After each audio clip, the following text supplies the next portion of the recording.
RV&A Teaching Kitchen in Bridgefield, Connecticut. We spent our day at the Danbury's Farmer Market getting some fresh produce, and now we're gonna make a complete meal. Today we're gonna be making fish tacos with a cabbage coleslaw, homemade pico, and side of street corn. To get us started, I am gonna start us off with the fish and the cabbage. So I have already let this fish marinate for about 15 minutes. I let it marinate in a little concoction I made myself of 3 tablespoons olive oil, 1 teaspoon paprika, 1 teaspoon cumin, 1 teaspoon chili powder, and 1 juice of a lime. So as you can see, the recipe actually called for a vegetable oil. While vegetable oil is relatively good to cook with, it does have a high smoke point. It's really not the most nutritious oil there is. Olive oil, on the other hand, is what we would consider more nutritious, but again, it does have a relatively low smoke point, meaning that you're gonna use more of it to cook to cook what you want to cook. So I'm going to switch things up today, and we are going to spray our pan with a little bit of avocado oil. Avocado oil is a mono-unsaturated fatty acid, meaning it has anti-inflammatory properties. And so while we cook that up for the fish, actually I'm just going to let that heat for a little while longer, and we are going to put the fish on there. Today I chose cod. Now you can make this recipe with cod, tilapia, really any white flaky fish will do. I chose cod because it was a good price at the grocery store, but it's also very nutritious. So it is a relatively low calorie food. Okay, this looks like it's heating up. So it's relatively low calorie. I'm just gonna start with 1 piece here, and we're gonna do about that. I'm actually gonna lower this. I'm gonna turn this on for 5 minutes. So it's relatively low calorie for 3 ounces, which is about the size of your palm. 3 ounces is generally the amount of protein that you want with every meal. So breakfast, lunch, dinner, you want to have some sort of protein in there, and you can always use your palm of your hand as some sort of guidance. That's a 3 ounce. So if that's an egg, chicken, fish, even that totally, that's just a good rule of thumb. So it's got about 90 calories for that 3 ounces, 1 gram of fat, and the fat is not a saturated fat. It is some, omega-3s, polyunsaturated, which are anti-inflammatory. And it has 19 grams of protein in it. Now this protein is really high quality protein, meaning that it has all the essential amino acids to facilitate protein muscles synthesis, which is really important, if you're somebody more, it's important for, part of a healthy diet, specifically in the elderly, to offset any muscle loss, especially, and as well as athletes who are doing some sort of workout regimen that requires strength and resistance. But protein is appropriate for everybody. So that's a little bit about the fish. We of course will be pairing it. It is a taco, right? So we will be pairing it with, I chose corn tortillas today. No specific reason other than it tastes really good. It's generally unprocessed. I think it's light, it's a little bit lighter than perhaps a whole wheat tortilla, which is totally another good option. You might get a little bit more fiber in the whole wheat tortilla, but I thought the corn would go a little bit better with the recipe as a whole. Now, one thing I want to point out, you just bear with me for a second. One thing I like to say is, I can tell you, hey, we're gonna make fish tacos with cabbage slaw, and homemade pico and corn. And you can make that recipe almost 1,000 different ways. And it'll all range on, some sort of continuum to really, really healthy and really not that healthy.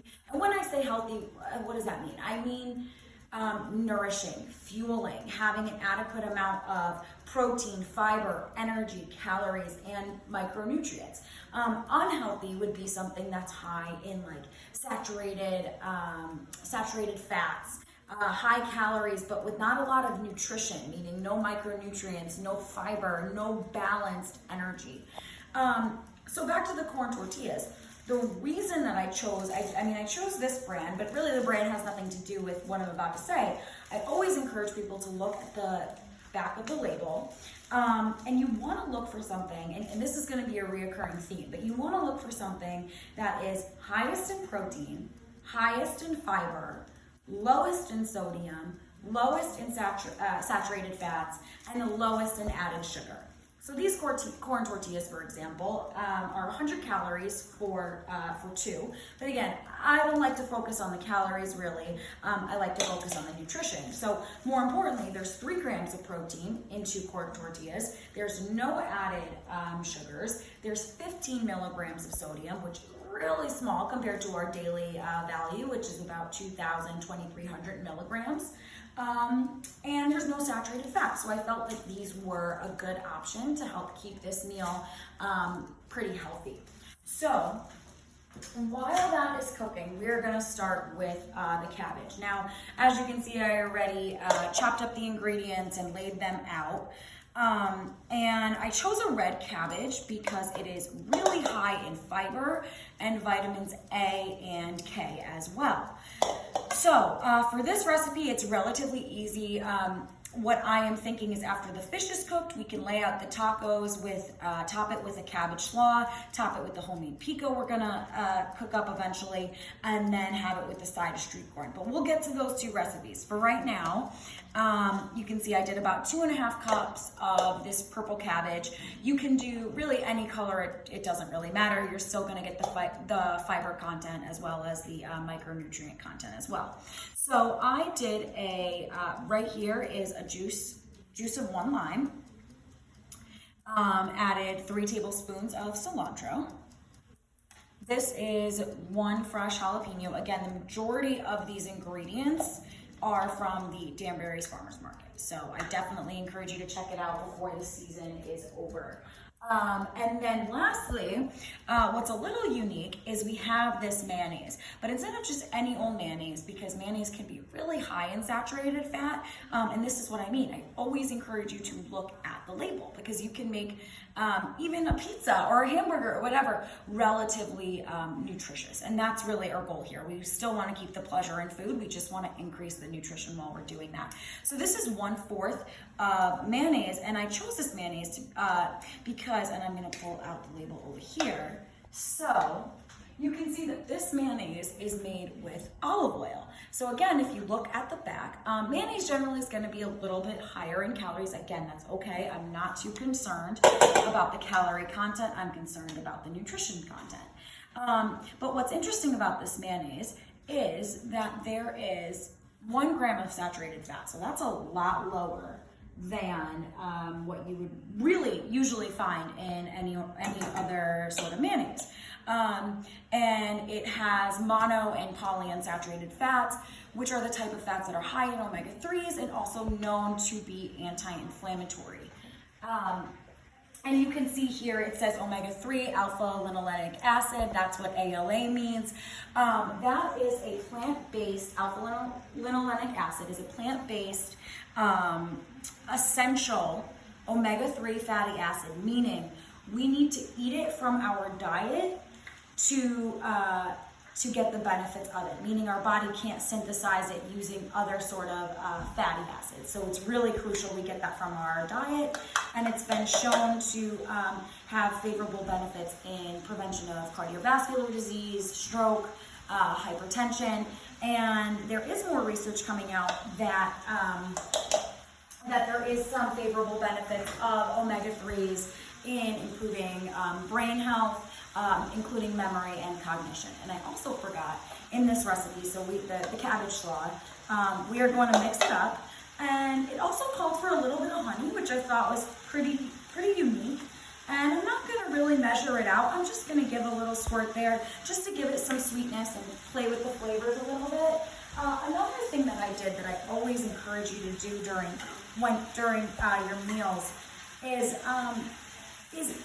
whenever a recipe calls for some sort of vegetable and fat, always increase the amount of vegetable a little bit and decrease the amount of fat. So for example, for this cabbage slaw, it called for 2 cups of cabbage and 1/2 a cup of mayonnaise, and a little bit more honey than I put in. Now that's not usually really that necessary. So as you heard me say earlier, I did 2.5 cups of cabbage and 1/4 cup of mayonnaise.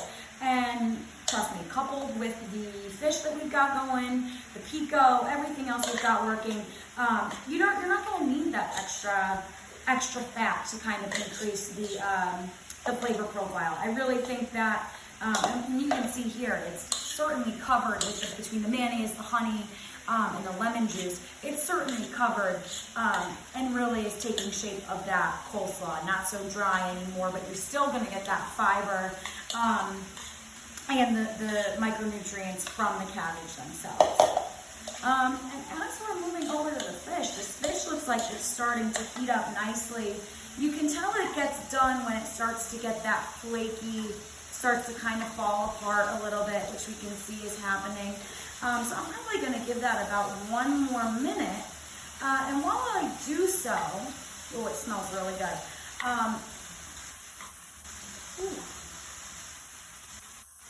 And while I do so, I'm just going to lay out our corn tortillas. Now, it's all about preference. You can have these toasted, or you can just kind of have them straight. It's really whatever you like. I think for right now, I'm going to keep them untoasted just so I can plate this, and then we can get started on the pico and the corn so we can get eating as soon as. By the way, so when I originally purchased it, I purchased about a little over a pound of cod. And you can see I still have some left over here. You can see it's quite enough for 3 tacos. Usually I'd recommend about 2 tacos, but you know, the amount that somebody eats is going to be totally different depending on their appetite, their goals, their body weight, their age, their sex. So, you know, really hard to say, but generally speaking, what I purchased and what I'm preparing today is more than enough for like generously 4 to 5 servings.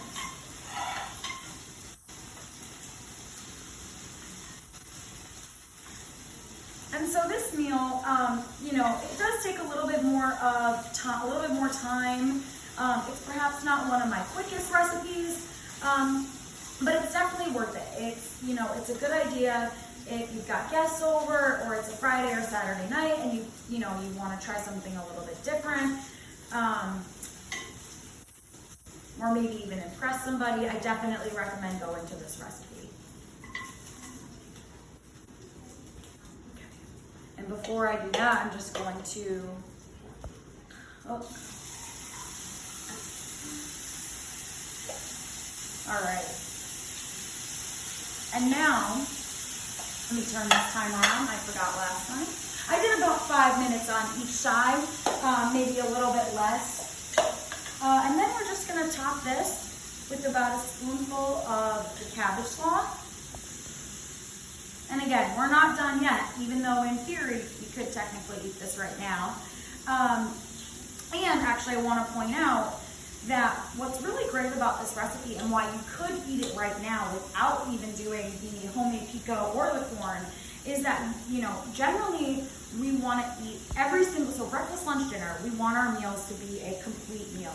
I say this all the time. A complete meal has a nice balance of fruits and or vegetables. You know, generally this would be like a dinner recipe, so totally okay that we, you know, we're not going to have any fruits with it. Maybe our fruit is going to be with the dessert. But nevertheless, you know, you want the majority of your meal to be vegetables. Well, you can see we've got that. And corn, yes, is considered a vegetable. And then you want 1/4 of your plate to be some sort of whole grain or minimally processed carbohydrate, the corn tortillas as well. So kind of doubles as like a source of energy, carbohydrate, as well as a vegetable. And then we've got our lean protein. So, you know, even though we've still got more to go, this right here, which I did in like 10-15 minutes, is totally acceptable as a balanced, nutritious meal. Though I would still recommend adding in a little bit more vegetables, whether that's just chopping up some fresh greens that you've got left over in your fridge, adding a little bit of the olive oil and leftover lime juice. just to give it a little bit more vegetables. And again, your vegetables are usually going to have that high fiber, which helps with bowel regulation and also helps with weight management and also lowering total and bad cholesterol levels. So that's really one of the reasons we want to keep our vegetable content high in all of our meals. Fruit does a very similar thing as well. And protein and carbs. So yeah,